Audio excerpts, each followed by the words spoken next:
responsible. That point, Katrina, point I'll pick up with you, and you and I have chatted about this before. We've changed what is reality. When the media now, I think it's the LA Times, the Associated Press, don't even use the term illegal because they find it offensive.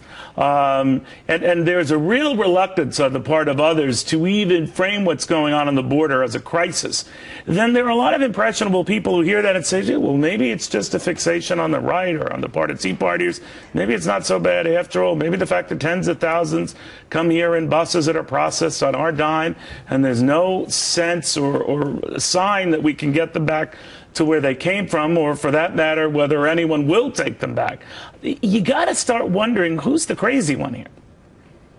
Well, absolutely, You're absolutely right. We're Katrina, dealing with this. We're dealing with this firsthand here in Texas. And I can tell you that the leadership of Texas has a perfect opportunity to create the narrative that's happening because, as you mentioned in your opening, these are not refugees. The Dallas immigration lawyers dealing with this case are saying that fleeing from the drug cartel is not a reason to come to this country and stay. So what they've been able to do is to teach these people to say that they're fleeing an abusive parent, which by the law gives them the right to come in and stay in this country. But here's the thing.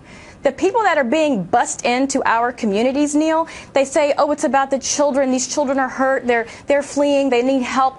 Only 1/5 of the people that are being bussed into American cities are children. And let's talk about these children for a second. We just found out some of these children as young as 8 years old that are being processed as child refugees are members of MS-13, a violent street gang. And some of these people have even admitted to helping torture and murder people in their home country. And I'll give the benefit of the doubt that there's over legitimate stress cases, threats upon by drug lords and the rest. I'll even try to buy that. What I won't buy, and this is something I want to pick up with you, Dave, is this notion that if you're against spending more money to address a problem, you're somehow callous. I mean, by that definition, the trillions we spent on the war on poverty, the guy who raised his hand and said, stop adding this because we have just as much poverty, just as many hungry Americans, it's got to stop. No, that guy is a callous SOB.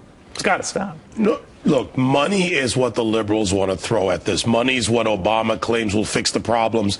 He wants $2 billion for the problem here in the U.S. with the latest influx, $3.7 billion. By the way, it costs about $4 billion to actually build a fence. Why don't we apply that? Why don't we bottleneck it? They're trying to conflate compassion and money as if they solve the problem. If you give money, it's compassion. Neil, the economics of this are reality for Americans. It costs states like New Jersey $2.7 billion plus a year. That's medical and education for illegals. It costs about $24,000 per illegal in benefits on average across the country. Average income $15,000 to $17,000 by some reports. That means we're losing money. And so economically, we're on Fox Business. This is a bad idea.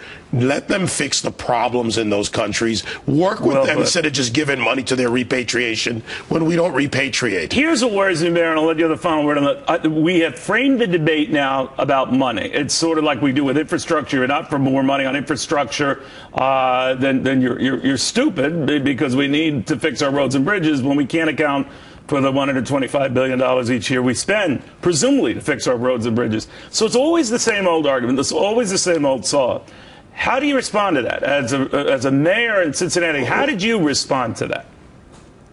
Look, I respond to it by saying this is about American sovereignty.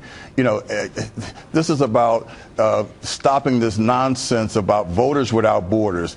Now we, in fact, see that voters without borders have, in fact, led to us erasing our borders. Our borders are so porous that we put Americans and families at risk. And we cannot let them get away with redefining what the issue is. The issue is about our national sovereignty and the rule of law. All right. Well put, guys. I want to thank you all. In the meantime,